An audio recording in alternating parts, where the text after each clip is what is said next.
السلام عليكم، كنتمنى تكونوا بألف خير. ايتما ديستما ارتمنى خاتقميان على خير. اليوم غادي نحضروا الخبيزه او البقوله، هي احدى النباتات العشبيه الخضراء المعروفه من قديم الزمن.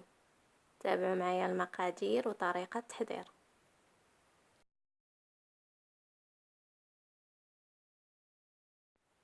كناخذوا الخبيزه اوراقها خضراء، يعني ما تكونش فيها صفوريه وتكون طريه. نقيوها ونغسلوها مزيان من التراب. كناخد الكميه اللي نقدر نتحكم فيها. كنقطع هادوك الاعواد الاولين، يعني كنحيدهم.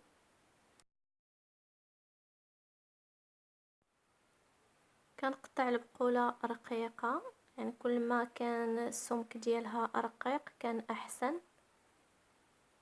كنقطعو بشويه حتى كنكملوا الكميه اللي عندنا.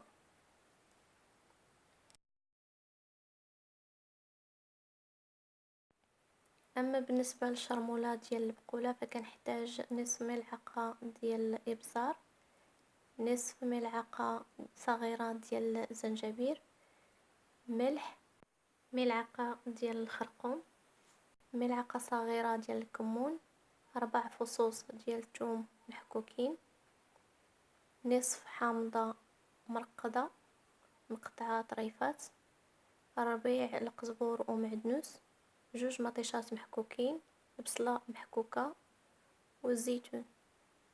ندوزو دابا لطريقه التحضير. طنجره ديال الضغط كنوضع 3 ملاعق ديال زيت الزيتون. كنوضع البصله اللي حكيت، يعني غالبا الناس ما كيديروش البصله، هذه طريقه خاصه كما كتبت في العنوان ديال الوالده. كنشحروا هذيك البصله، كنضيفوا ليها الثوم،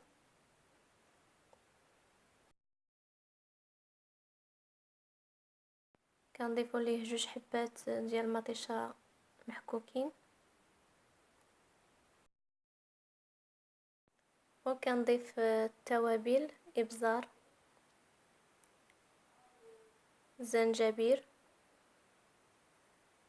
ملح. ما نكتروش من الملح حيت اصلا البقوله مالحه، الخرقوم. نضيفوا ايضا الكمون،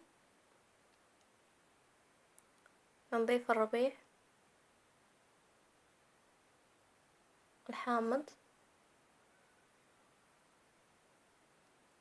وكنضيف ايضا الزيتون، وكنحتفظ بشويه للتزيين.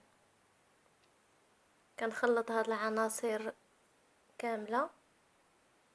ممكن تضيفوا ايضا الفلفل الاحمر، يعني تحميره، انا ما متوفرش عندي.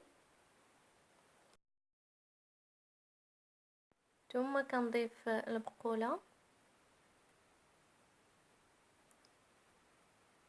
كنضيف ليها نصف كاس ديال الماء، ثم كنخلط هاد العناصر هذه حتى كتنسجم مع بعضياتها.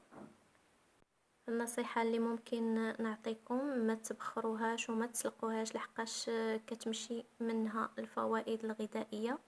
كما كتعرفوا انها تحتوي على مجموعه من العناصر الغذائيه المهمه من الفيتامينات والمعادن والبروتينات، غنيه ايضا بالحديد والالياف وغيرها.